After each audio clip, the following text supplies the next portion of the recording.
Hello, all. The International Transgender Day of Visibility is an annual event occurring on March 31st.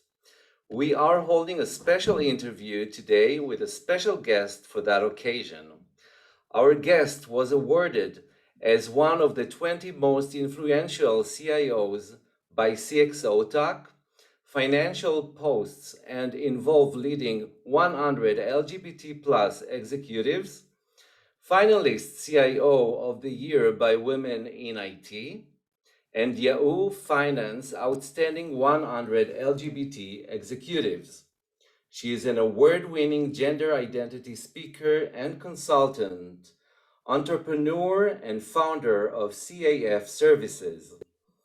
She dedicates herself to helping corporations, organizations, and individuals navigate gender related issues using acceptance without understanding.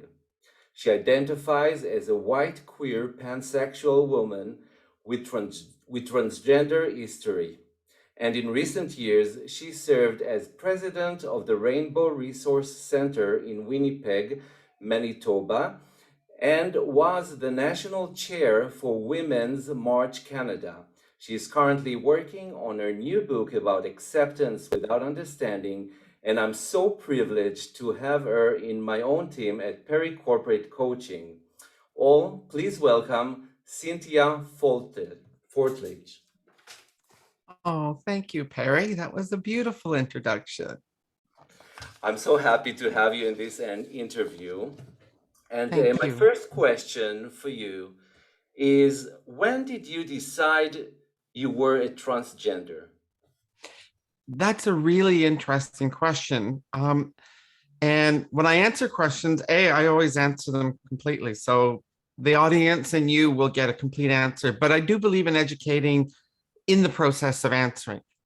And in that particular question, the way it was asked, no one decides they're transgender. I like to jokingly say, Lady Gaga's right. We are born this way. And regardless how you identify within the LGBT plus rainbow, the fact is we are all born this way. We're not made this way. We're not created, nor do we decide to be this way. We just are this way. So it was at 4 years old when I began displaying traits that were not considered in alignment with my sex that was assigned at birth. Again, you imagine that, your whole identity that they refer to your sex is based upon your genitalia. And the simple fact is you're born and the doctor looks between your legs and gives you this entire identity that is actually locked up inside of you that you yet don't have the language for, nor do you have the ability to communicate it, let alone the bravery to do it. So for me, that was at 4 years old is when that began to more clearly emerge. But that is also when the social pressure to conform to what others thought I was rather than accept who I was really began in earnest. And that was really the beginning of me learning about acceptance in my own life. Unfortunately, it took another 46 years for it to manifest into me being strong enough, courageous enough in order to actually own it and live it. So, after 36 years that it took you to manifest it, what was the reaction of your ex or your children? It's always difficult for everyone that's involved. I remember when I began my journey, there was this naivete that felt, well, this is just happening to me. It's not happening to anybody else, and nobody else can tell my story. This is my story. And the reality is that everyone who is a part of my life in any way, shape, or form is going through their own version of my story with them.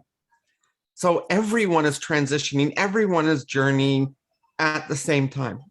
And so we all have our own different stories. So clearly for my spouse, this was not what they had expected.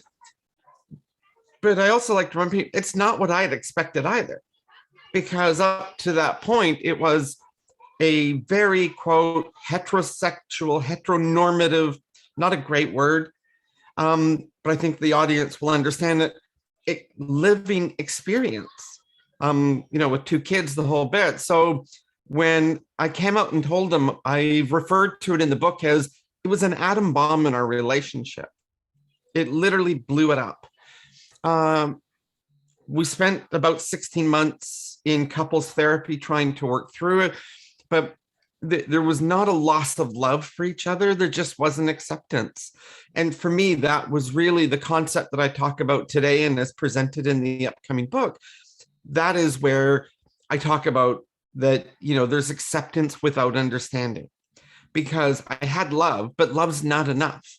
I need love and acceptance. That is really the unconditional love that we talk about. That is the love that we talk about giving our children, without passing judgment. But the fact is, and we know certainly from the LGBTQ plus community, that many parents pass judgment when their children go through a coming out process and may disown them or remove them. And in fact, my own birth family did. And even though we tried with my partner, I am divorced. And the first year with my children was really, really tough. I only saw them 3 times in that first year. So it was a very lonely road for me to travel as I was figuring all of this out. And while there's a certain euphoria of getting all of this weight of hiding off my shoulders and so forth, there was also quite a great loneliness that goes with it, that friends and my community came around and really supported me. Happy to say that my relationship with my children is warm and very inclusive and fabulous. And my daughter is so amazing. And my son is just such a loving soul, and so open. So I am blessed in that. Unfortunately, there is no relationship with my ex. That is not my journey to travel now. That is their journey. And I simply remain open and accepting wherever that may arrive at one day. What do you think about young children declaring their gender identity? That's a brilliant question. I just actually responded to a post online this weekend as somebody was, they were kind of, okay, I get this, but in this case, that might be okay. But, when it comes to children, it's like, no. Like, children have their parents, and children and parents have medical professionals. Nobody just decides this. And we talked about that. And nobody just magically waves a wand. Trust me, if I did, I would look more like Sophia Loren. But at the end of the day, it's just very simply that between the child and the parents and the medical professionals who are involved, it is up to them as to what happens. It's nobody else's business what happens. It is nobody else's business how the decisions that are made between those 3 parties, because it is their private medical life and history that's being dealt with. I will say that a lot of people are confused about 2 things. One is children in most countries cannot transition before the age of majority.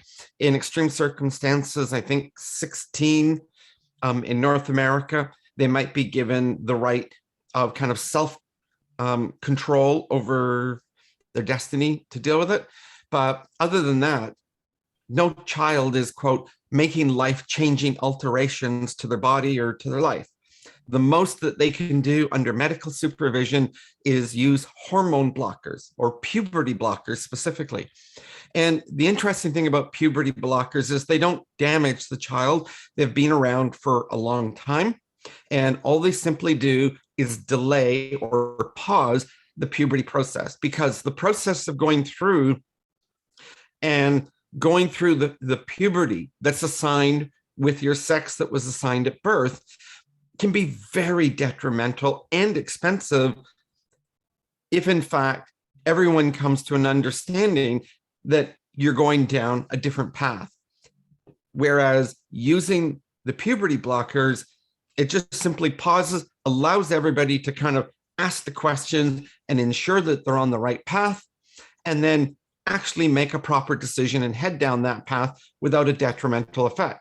And if that means that in that pause, in that moment, that they decide to revert to the sex that was assigned at birth or the gender that was assigned at birth, well, then puberty just continues as normal. So they really have no negative impact other than buying time for everybody that's involved, the child, the parents, and the medical professionals, to ensure that they're actually, heading down the correct path that everyone is in agreement for. So outside of those three parties, it's nobody else's business. That's what I think. Sometimes we see children that declare their gender identity, even though they are not going through any medical process, and they come to school and say, "Please refer to me as male or female or whatever." Um, what is your opinion about that?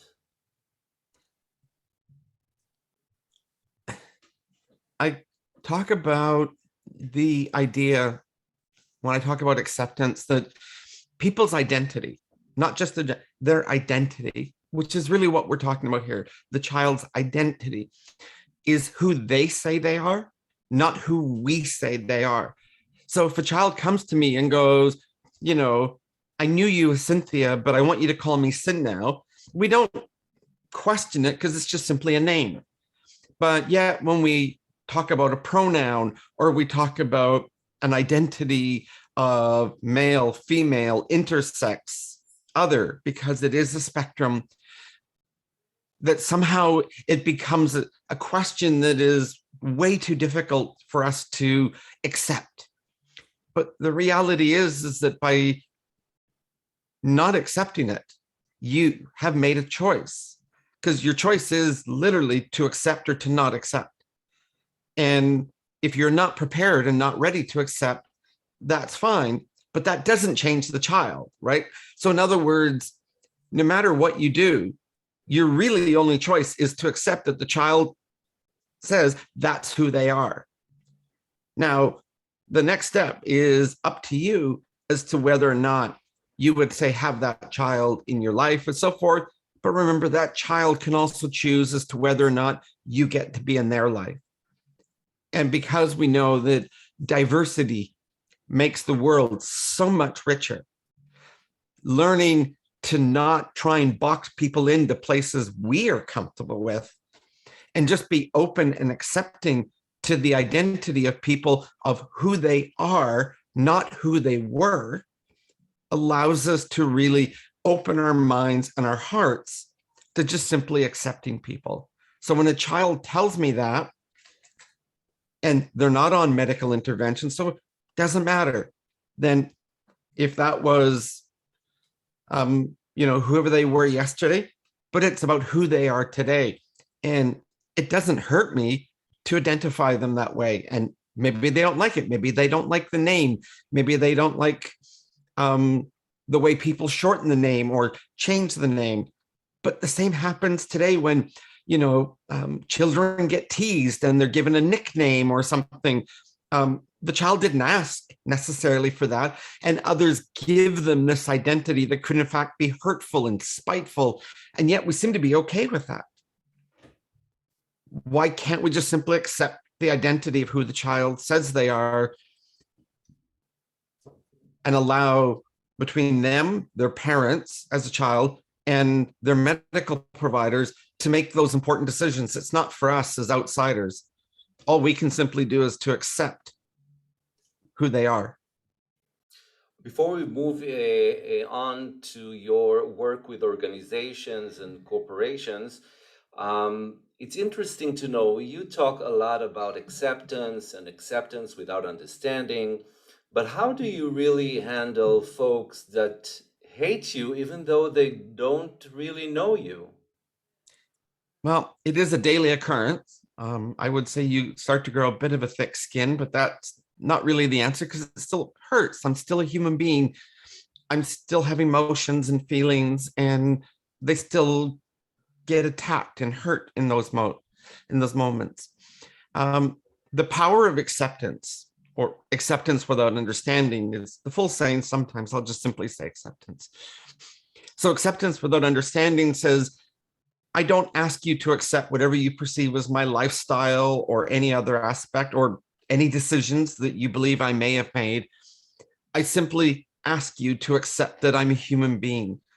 And this is really powerful because if you accept that I'm a human being, it means that you acknowledge I deserve human rights. And because human rights are about equity, not equality, that means as we are all unique, diverse people, therefore, the way that we consume our human rights is also equitably unique. And so I have a choice with that hater. First of all, I have to accept that they hate me without even knowing me, because I'm not going to change them. I know that from my life in business. One of the things you have to learn when you first become a manager of people is you cannot change someone. You can work on changing attitudes, but you can't change the person.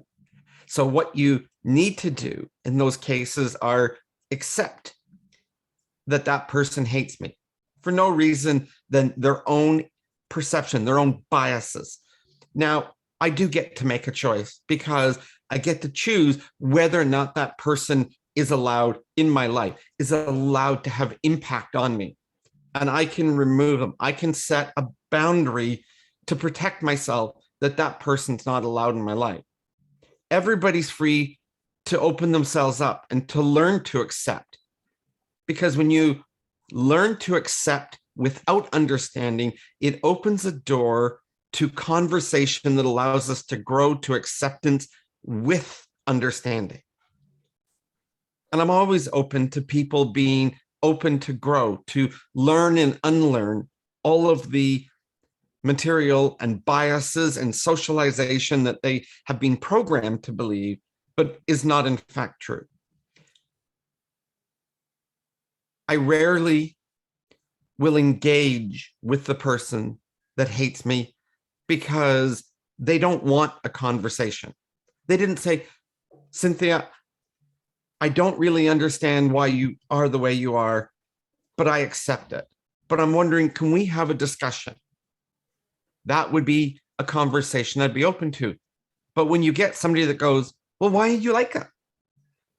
It comes across feeling very much like an attack, like a heavy judgment. And I'm not interested in being their educator and taking them through socialization when they have no intent or desire to change all the bias and programming that they've been given. So I set a boundary for my own sake that I don't engage with them and they're not in my life. And maybe that is a great advice to all of us that have people in our lives that don't approve of us or hate us. We can put those boundaries. That's a great advice. So moving on to the corporate world. So working internationally with organization and corporations, what is your perspective about the work needs to be done in the diversity, equity, and inclusion area? Wonderful question. Thank you. The power of diversity, equity, and inclusion is the place where they meet. If you imagine them as three circles that all intersect, there's a place where all three circles meet, and that's called belonging. Now, Maslow, in Maslow's hierarchy of needs, talked about at level 3, belonging was a key aspect of our needs. We all have a need to belong. So diversity, equity, inclusion is a way to build belonging. And belonging is an element of corporate culture, organizational culture, social culture. It is that every organization has a culture. The question is it the one you want? And so if an organization decides to throw in the word a place where people belong and so forth, that means they want to develop an intentional culture that helps people belong.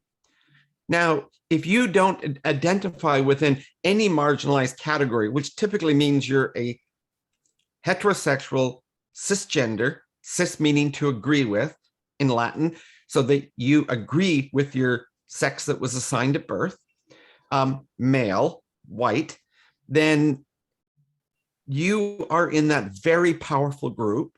I know because I used to be, that has so much power and privilege.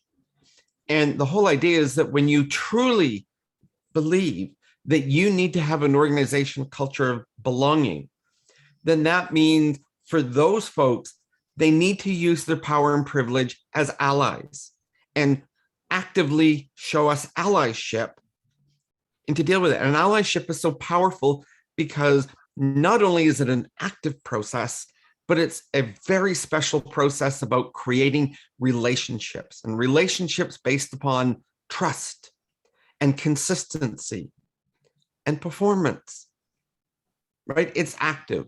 You don't just say it, you do it. And so someone that wants to create spaces that might not know the language, that might not necessarily have all the correct behaviors, but is open to learning and unlearning those behaviors that do or don't make their place a place to belong. Well, that's the active work of allyship. And in corporate spaces, that is the work that I do so much, is helping awaken people to what is allyship and the work that needs to be done. But more importantly, learning some of those very simple aspects, such as language matters. And if you don't know the language, you need to learn it. So that's what I love to do. And the work in corporate spaces, amongst all the other things that you may do, such as, audits and reviews, policies, so forth. But allyship is where, the talking meets the walking and actually gets the job done. Great answer. As a matter of fact, my next question was, what is the impact of good implementation of diversity, equity, and inclusion in the workplace on employee engagement and belonging? But you already answered that fully at the beginning. So thank you for that. So I guess one last question, maybe an important one. Mhm. Can you share one thing that you learned about yourself through your journey?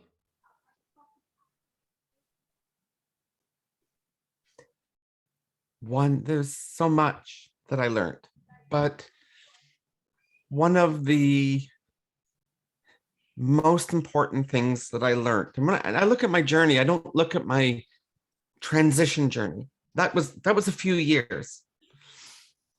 I'm looking at my life journey. It's 56 years long. And for me, the most important thing was that all of the aspects, traits that I thought made a leader, strong and wise and so forth. And a word that never came up was being vulnerable. A leader is a great leader because they can be vulnerable. And I have learned to be vulnerable.